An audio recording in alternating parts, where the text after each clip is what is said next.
So a buddy of mine hit me up earlier today, and it was early in the morning, and he was asking me like, do I have any side hustle ideas? Like, what would I do in 2024 to increase my income? And I said it will really vary depending on like what you're personally interested in, and also what kind of skills you have. Like, what kind of work history do you have? Because basically, whatever kind of like skills you have already, that would kind of dictate like how you could make money the fastest, right? So, but anyway, I asked him, have you ever had any side hustles in the past? Maybe you could kind of like leverage those and make more money off that, maybe kind of get them restarted. And he kind of said he had done a couple, but one thing that he's been doing to generate a little extra income was investing in dividend stocks. And I told him, I was like, I had some experience investing in dividend stocks for years. But we kind of went into that a little bit more. He started mentioning, all these bills he's got, and among the bills he's got credit card bills. And I'm like, ugh. So, it just kind of got me thinking, like, I wish someone had told me this earlier. And I'm looking at him and I'm like, man, I wish he knew this earlier, because he's older than me. And basically, I looked at it like this, like, look at where most people are at today. Like I'm looking at this article here. It says that the average credit card interest rate this week, January 31st, 2024. It says here the average credit card interest rate is 27.94%. This is according to Forbes, right? The Federal Reserve keeps tabs on the average interest rate that the United States consumers are paying for a variety of different financial products, credit cards included. In November 2023, the average credit card interest rate in the United States on accounts with balances that assessed interest was 22.75%. This is wild. Like, some people are out here trying to invest in dividend stocks that might pay 8%, which we're going to get to that in a minute, why dividend stocks that pay 8% might be some stocks you want to definitely stay away from. But and of course, this is not financial advice. I'm not a financial advisor. I'm not a tax advisor, none of that stuff, right? But, people are out here paying 22%, 23, 27% interest rates on debt. And meanwhile, they're out here chasing these dividend stocks that might pay 8 or 9% on the high end. And it's like, what are you guys doing, right? So I wish someone had kind of explained this to me earlier. It's like, look, if you're collecting 8%, but you're paying out 28%, the math's not mathing, right? So you'd be way better off paying off your guaranteed 22 to 28% interest rate that you got to pay every single month versus trying to invest in anything at this point, because you have to. It's like running a business. If your cost is $50 to sell a product, and you know that you can only sell this product for like $30, then why would you even invest in that product? Like, why would you purchase inventory that's that expensive? And that's basically what you're doing here. If you're paying 20 something percent for credit card debt, or any kind of debt for that matter, and your rate of return, even if it's not dividend stock investing, maybe you're just investing in, just 401k or IRA, look at your rate of return. I guarantee it's not 20% every year. So you're way better off by paying that debt off and eliminating that 20% expense than trying to out earn it in the form of like dividend payments or stock market returns. And a lot of people aren't even aware that this is happening to them. Like, they're getting destroyed.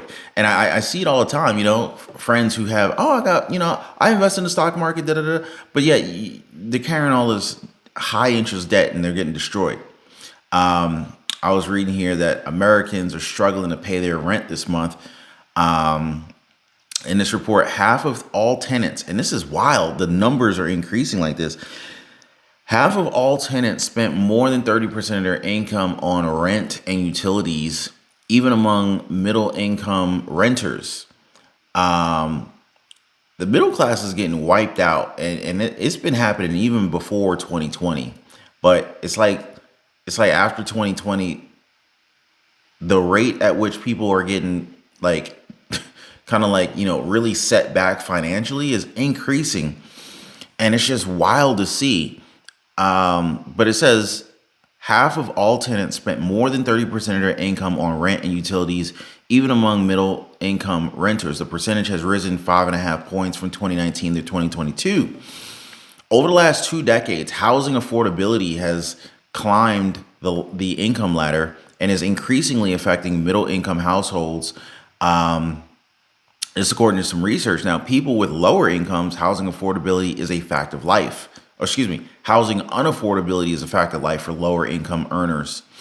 But yeah, so between rent increasing dramatically and people carrying this high interest debt, like with no, and this is what kills me. It's like people aren't even urgently trying to attack this debt and like try to pay it off and get out of the system. Like as long as you owe someone, it's like they say in the Bible, the borrower is slave to the lender. And it's like man, like a lot of these people, they're not even like actively trying to get out of this crappy situation that they're in. Meanwhile, we got money for new Jordans, we got money for expensive handbags. We'll just go ahead and add that to the credit card debt. But one of the things that I didn't know earlier on when investing in the dividend stocks or even dividend paying ETFs is that some of these higher dividend yielding stocks are very, very dangerous. Now, me, I was, as a new investor, I was like, man, why do I want to invest in a stock that's only paying, 1, 2, or 3% dividend yield when I can invest in some of these other companies? Man, I messed around and found a company that was paying like 12 or 14%. And if I remember correctly, I think it was Nordic American Tanker years ago. I can't even tell you how long ago, years ago. Just know it was a long time ago. And this thing was paying like 14, 16. It was in the teens of dividend interest rates or the yield on the dividend. And I'm like, man, I'm gonna be rich. I'm gonna make a lot of money on this thing. And all I did was lose my ass. And basically, the dividends came in, but then so it was a few things. Number one, the dividends came in sometimes because over time the dividends ended up getting slashed. One thing I didn't realize is that the dividend rate was so high because the stock price had been falling and they were paying the same amount of dividends. So the dividend yield in relation to the stock price ended up growing. And as a noob investor, I didn't realize that this was a trap. And as it got cheaper, I was like, oh, this is a good buying opportunity. Let's go ahead and buy more shares because, usually you'll hear keep faith in the market, keep buying into, buy the dips. So I'm buying the dips thinking that this is smart. Yeah, well, that works when you buy the dips of good companies. But when you're buying crappy companies that are not going to rebound, because a lot of times the stock price doesn't reflect the real true value of the company. So when stock prices are down, you're getting great deals on great companies, assuming you're investing in great companies. Well, I didn't know that back in the day. So I'm invested in these crappy companies and they're steadily going down in value. Stock prices are going down. The dividend yield was temporarily increasing as as the stock price was going down, and they were holding steady on paying those dividends out. But the problem was the company just couldn't afford to keep doing it. So they eventually came out and said, hey, we can't keep paying these dividends. We're gonna have to cut and slash all these dividends.